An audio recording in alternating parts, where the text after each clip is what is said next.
Thank you everyone for joining me today. My name is Dan Rosanova. I'm the head of product for Confluent Cloud. And I'm here today to talk about how information flows, how data flows around a modern information environment. Basically something we're calling data pipelines done right. But first, I just want to say how great it is to be back in person with people, not over a Zoom screen, and at this great event that Confluent has been at for many years. With the caveat that I forgot what jet lag was like until this week for the last few years, so I am a little tired right now. But it's great to be here. And before I get started in what modern data flow means and how this looks in an organization and how this is going to look in your information environment, I want to talk a little bit about the community in and around Apache Kafka and the health and growth in that community, which has, it's been a challenging time to run community the last couple of years, but that community has grown a lot. There are over 100,000 organizations using Kafka today. There are more than 41,000 members attending meetups regularly for Apache Kafka, and over 32,000 Stack Overflow questions on Kafka, and even 12,000 Jiras driving how we actually develop and evolve Apache Kafka in the community, with the community. So this is some good growth from these stats, but if you actually look at the usage, the growth is even more impressive. If you look at the monthly unique downloads of the Java client library for Kafka, which is a good proxy for how many machines are actually speaking the protocol, you can see a chart that, I work for a Bay Area company, everyone likes up and to the right. That's a good chart. But this is about usage. This is real usage across the whole world in the best that we can monitor. And what is really driving this is the demand. And right now, there are over 31,000 job listings requesting Kafka as a skill set. So this just shows you how big this community has gotten and how big the demand for talent around this has gotten. And driving that demand are really the use cases that are shaping real time and data in motion and big data in real time. These are use cases that touch all of our lives. Some perhaps in different countries more than others. Being in American healthcare is a difficult thing for us, but being able to get your prescription medications with real-time updates and notifications and automation is a big deal for us. Rather than going and waiting at the pharmacy, rather than having to take paper from your doctor is something we fixed a long time ago. So you no longer have to go from your physician to your pharmacist. Computers have been doing that for a while. But the last mile, the interaction of when is my prescription ready? When can I go pick it up? Rather than waiting somewhere. This is something that's only been solved recently, at least in the US. And it's something that's solved in real time with Kafka. Elderly care. The world is aging, and there are companies out there today using Kafka to provide care for elderly people all around the world, or at least around the US is the one I work with the closest. And this is helping older people have higher quality of life. The country in the US is aging. All of the first world is aging. All of us, if we're lucky enough, will be elderly people someday, and we will want care to help us get a more independent quality of life. The next one actually became a big deal for me during the height of the pandemic, during the lockdown, getting groceries delivered to my home. It's something I never thought I would do. I saw companies doing that. I like going and picking out my food, but it was hard to get food, and it was a little scary to go sometimes and be around a lot of crowds then, so I started using food service then. Famously, Instacart started really being successful then, and this is a trend that hasn't really died down, even though the lockdowns ended. Lots of people are getting food delivered to them. It's probably something you're doing here as well, but it's a big trend in the States. And then the last one, which is a place I've worked a lot in the past, is really about smart grid and smart meter and energy generation and distribution. This is a place also that Kafka is being used very heavily. And it's allowing higher qualities of service, it's allowing efficiency, and it's helping us get to a more green energy footprint across the world. And so this isn't just about community, it's about the platform that's emerging across all companies to power this. So what we're talking about in the shift that's happening with this move to streaming, to data in motion that we talk about extensively at Confluent and in the Apache Kafka community, is a shift that's as big as the shift to databases. That's something that happened before most of our time, So most of us probably don't remember the time before relational databases. This is a similar size shift. This is the other half of the data problem, other than the data that's at rest. We have a pretty good handle. You'll hear a lot this week here about data at rest, about processing data at rest, about that side of big data. But a lot of that data, all of that data had to move somewhere to become big data in the first place. And so data in motion is the piece that we really have to think about, and that's what I'll focus on today. In many organizations, this is emerging as something called a central nervous system. There's information all over the place. You're trying to connect it all together, kind of like your central nervous system does in your body. And we're borrowing the terminology from the biological approach to see how do you make your organization react in real time the way our bodies do, the way humans and all animals on Earth do. Driving this is a whole set of use cases, from things like credit card fraud detection, from customer loyalty and retention, from customer 360, real-time analytics, all of these use cases that are being used to provide goods and services in real time. They largely kind of fall into two broad categories when you look at them, of pipelines and applications. And pipelines are how you get data from some place, format it and transform it the way you want to, and then get it to another place when it needs to be there. And applications are really more about kind of the applications of services you provide in real time. So location services, routing optimization, things like that. There's not like a clear line between these. It's more of an architectural style than like a cut and dry clear line. So things will blur between them. But really what this comes down to is how do you think about what is an application, like a microservice using real-time information, versus what is a pipeline, like something that's going to feed your data warehouse. They fundamentally both take input streams and produce output streams. And there are a whole lot of tools, both old and new, that are involved in this. If you look around today, there's all of these, actually a bunch of these companies are represented here. Some of these companies are older than I am, and I'm not that young. Some of them are very new, and this is just a sample of them. But so far, effectively, there's been a different tool for everything you're trying to connect. So if you're trying to do ETL, it's one set of tools. If you're trying to do messaging, it's another set of tools. So we look at this and think, well, how is this going to evolve? Can't we just replace all of this stuff with Kafka? In reality, no, it's not that simple. Kafka is a necessary piece for streaming data, but it's not sufficient by itself. So it is already the foundational interconnect for information. It is the de facto standard for how people get data moving in real time, how they process big data in real time. But it's just one layer of what we need. And so now the core of this talk will be about what those principles are, what those layers are. And despite being the head of product, I'm not really going to talk too much about our products or services. I'm going to talk more about principles and what you should look for, what you should be aware of, and what you should strive to do to be successful putting data in motion.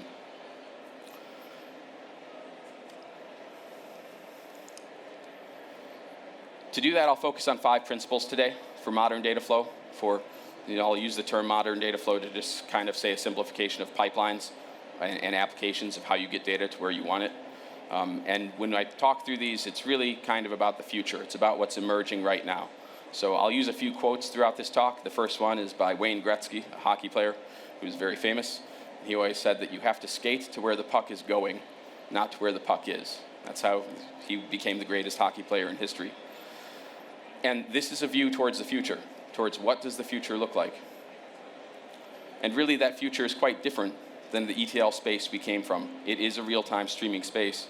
And I'll walk through each of these pieces one by one to talk about these principles, starting with the first, which is about streaming itself.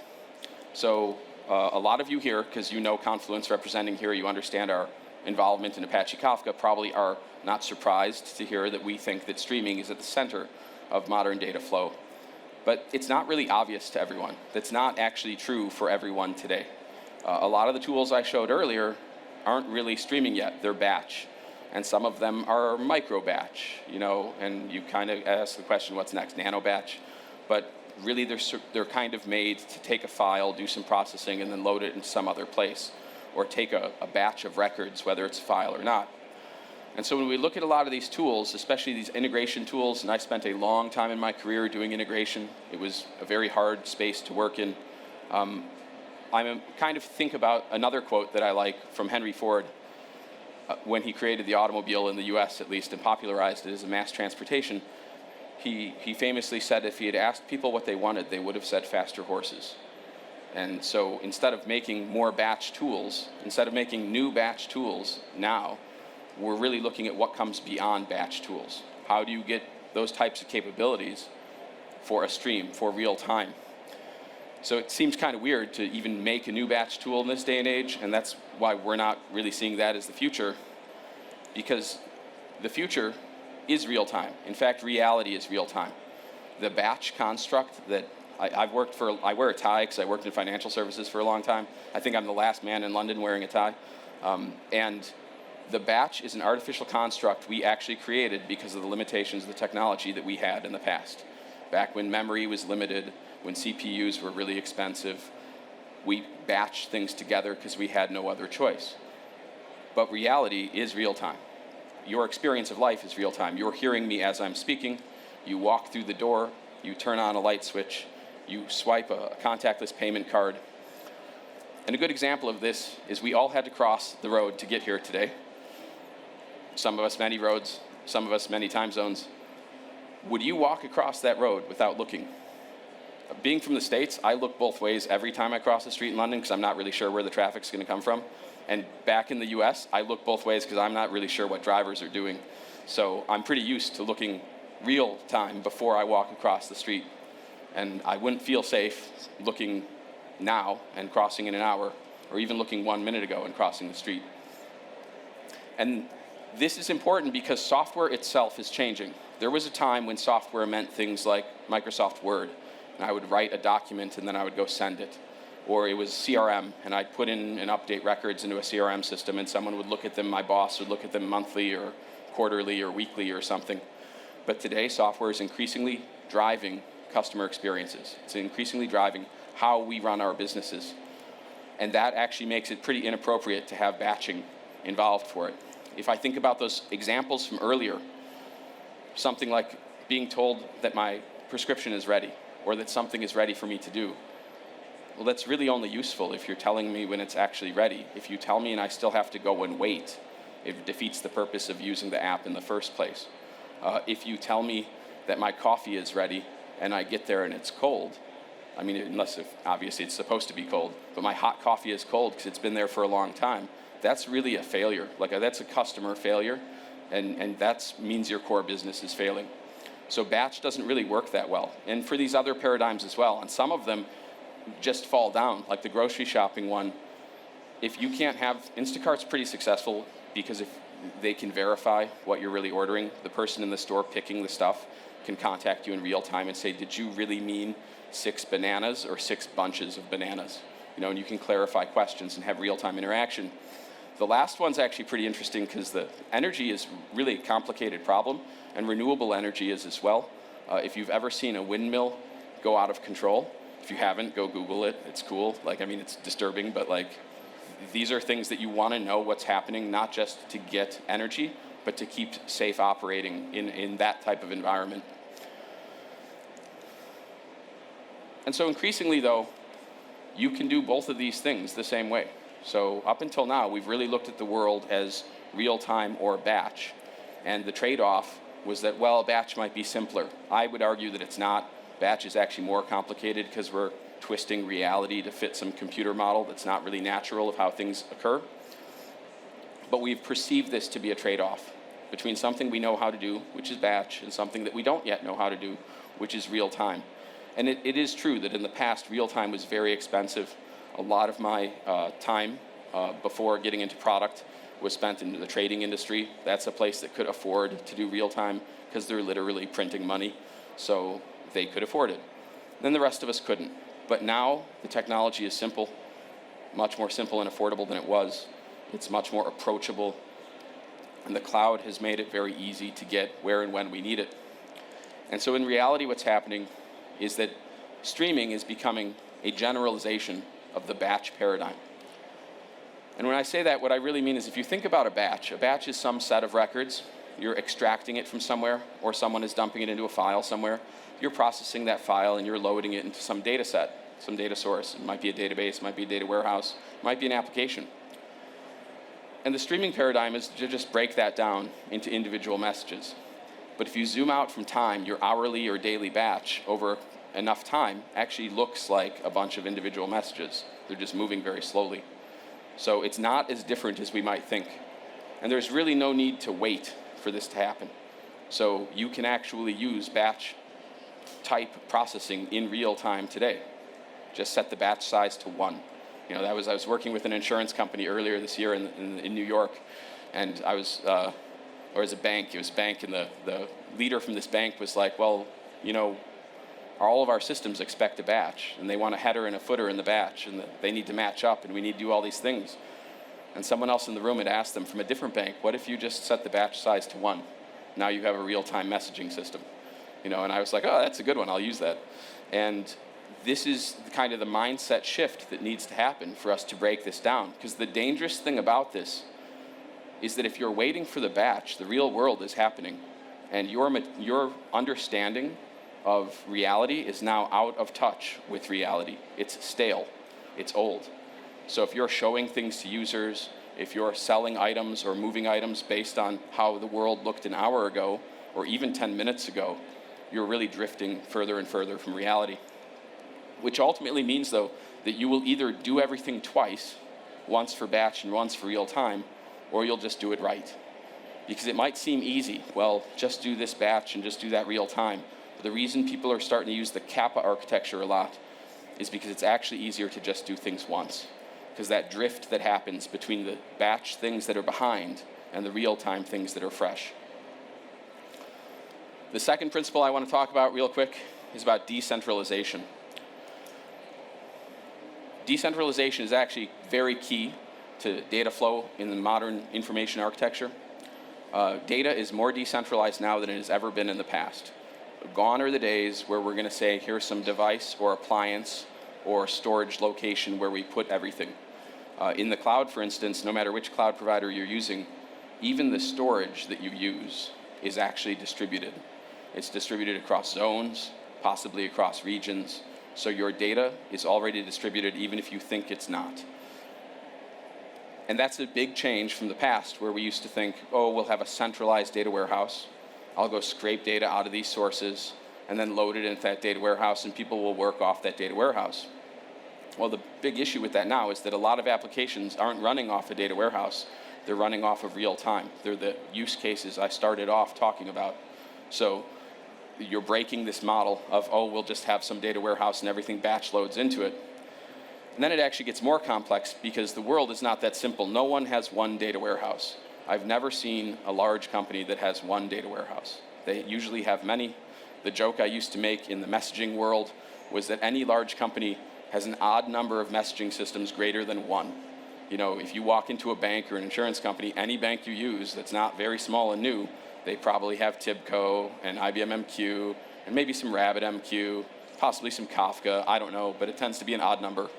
And it makes their environment complex. But what really makes it complex is that all that data lives in different places, all around that environment. So you have to make this really convoluted integration layer to tie all these things together. And this gets really hard to work with, especially because of as you're managing these integrations, whether they're batch or real time, that in itself is complexity. I was talking to a customer here this week that was telling me, it's a large global company, but he was telling me that they have 300,000 batch jobs running in their environment.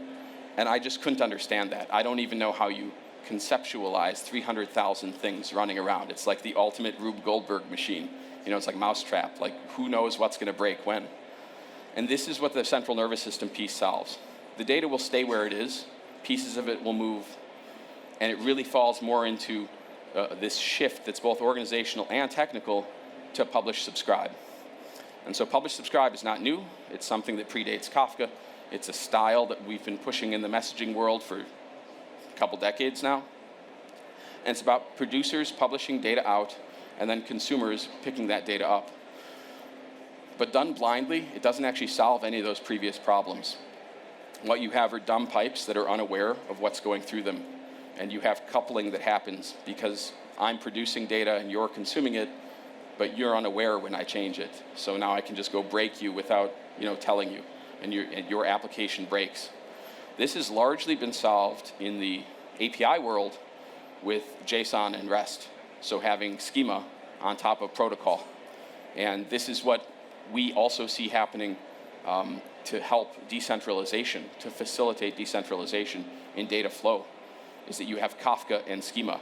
So moving away from the dumb pipe of Kafka idea to the smart pipe of Kafka idea. And what you do is you introduce a contract then. The contract lets us agree without having to work tightly coupled or closely together on what the data is going to look like. And how we see this actually break out in reality is that producers will send data. They will publish data, but they will publish it in a known format. And then consumers will go consume that data, and they will do their own transformation from that known format to how they want it. So this is a little bit of a reversal of the smart pipe, dumb pipes, smart endpoints. This is an evolution of that. Now, it's a fine balance, but if you do this right, if you use schema as contract, you can actually get very far on this. And this isn't just limited, by the way, to Kafka and to streaming. This, if you look at this a little bit differently, can surface itself even in how batch tools work. If you look at something like how most ETL type software works, it's really a directed acyclic graph. So it's a graph of where data comes from, how it gets processed, where it goes, and it's a set of dependencies that map out into these pieces. The problem with a lot of the batch stuff that doesn't have strong contracts between it, even the messaging that doesn't have strong contracts, is that it'll break at any one of these given points, and then it breaks the rest of the graph. So in reality, the graph is not the processes and batch jobs I set up to move data. The graph is the data itself. It's the format of the data as it flows through your graph. So the data itself is the DAG, is the concept behind this. So that data flow connects your teams together. They can figure out what is where, and schema is the key to that. The key aspect here is that it's decentralized. So teams can incrementally latch on new subscribers or put in new publishers. And those contracts, those schemas, are the way they advertise that. And you can get one big data flow that anyone can tap into that spans time and space and location, even cloud providers and on-prem. So this means that you can scale. And as every team iterates independently, they're allowed to move at their own pace. Because the moment you start saying, well, this is the one central way to do everything, you're going to create a lot of friction as you try to change things and roll things out. And that's just going to slow you down. It's not going to succeed. So a central file repository and sort of approach is really not going to work for data flow at scale. The next principle is about being declarative. There's a computer science saying that's pretty powerful about keeping things simple. And what that really comes down to is saying what you mean. Is to be clear about what it is you expect. I fall back to another quote. I'll use this one, the Einstein quote, that everything should be made as simple as possible, but no more simple than that.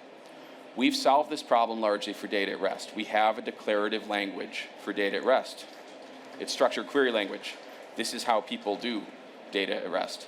So this is actually pretty popular already. Probably everyone in this room knows some SQL or could look at a little bit, which I'll make you do in a second, and understand the intent behind it. Importantly, why SQL is successful is because it's not like a recipe. It's not the imperative steps of what's going to happen to give you results. It's you saying what you want. And this actually works for data in motion as well.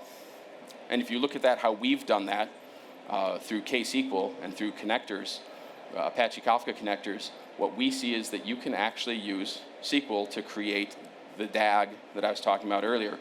This SQL here actually represents creating a table, creating a source connector, doing some windowing on it, aggregating the data together, and producing an output. And that gets pretty powerful because now you've described what you want without having to describe how it's going to run or where it's going to run. That's really a different problem. That's a runtime problem. In the kind of past world, we started with the infrastructure and then tried to get to the imperative how things are going to run, rather than starting with the what we wanted and working backwards to how it's going to run. So this separates the infrastructure from the runtime, from the runtime from what I'm trying to get.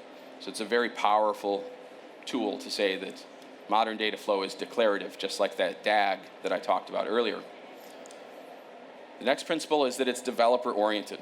This is pretty key because developers are really the center of a lot of real-time things happening right now, a lot of business value. Whole businesses are built on just developers building new services, derivatives, data products. And they want to move at their own speed with the tools that they know. But if you look at those tools that we talked about earlier, a lot of these tools are UI-driven tools, which are kind of cool, but they're really not going to fit into the CI/CD world that developers are used to living in. Back to the declarative piece, things running as code, or as being declarative, infrastructure as code is something you'll hear people talk about. Even infrastructure is declarative today, and that's because developers want it that way so it can fit into the tooling that they already have, so that you can deploy your graph, your DAG, through a CI/CD pipeline that you have, because all software over time is evolutionary. It changes and grows, and today that's done through like a CI/CD set of tools people need. So putting the developer at the center of this on an open platform is what's going to let them be successful. And so those are why we see three kind of big pieces to putting the developer back in the driver's seat here, that code is king, development is evolutionary, and that open platforms always win. We take a pretty strong view about the declarative stuff I talked about with KSQL, but it doesn't need to be that. You can write your own code and plug it into the same Kafka ecosystem if that's what you want to do.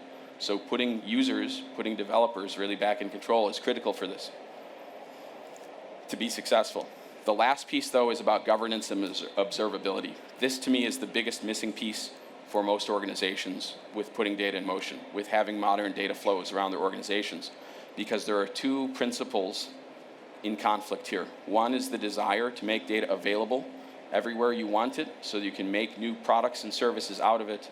And the other is the desire to protect and control that data so you can be compliant with regulations and laws. So these conflicting principles don't have to stop you.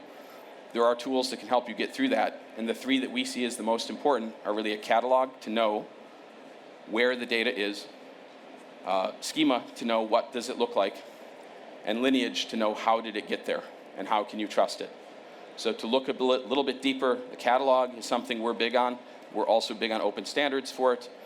Catalog lets you decorate schema so that you can have tags and you can organize everything with tags. If you use a cloud provider at all today, you are probably familiar with tags.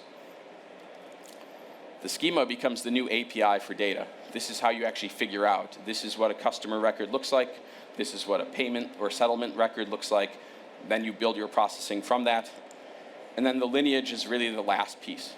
This is how you can trace and see where did this data come from, how did it get to where I'm receiving it from, and can I trust that data when I use it?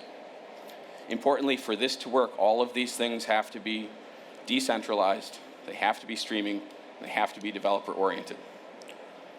So looking back at those 5 principles, this is really what we see, kind of the shift that's happening, is 5 areas that are shifting from batch to streaming, from centralized to decentralized, from infrastructure-heavy to declarative, and from GUI-oriented to developer-oriented.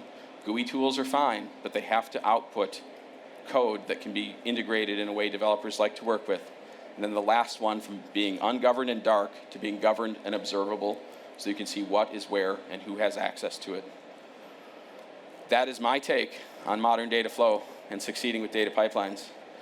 Thank you very much, and I will be at the Confluent booth for the rest of the day, and there's a whole staff there. If you want to learn more about Kafka or about how we see the modern data flow world breaking out, please come and join us.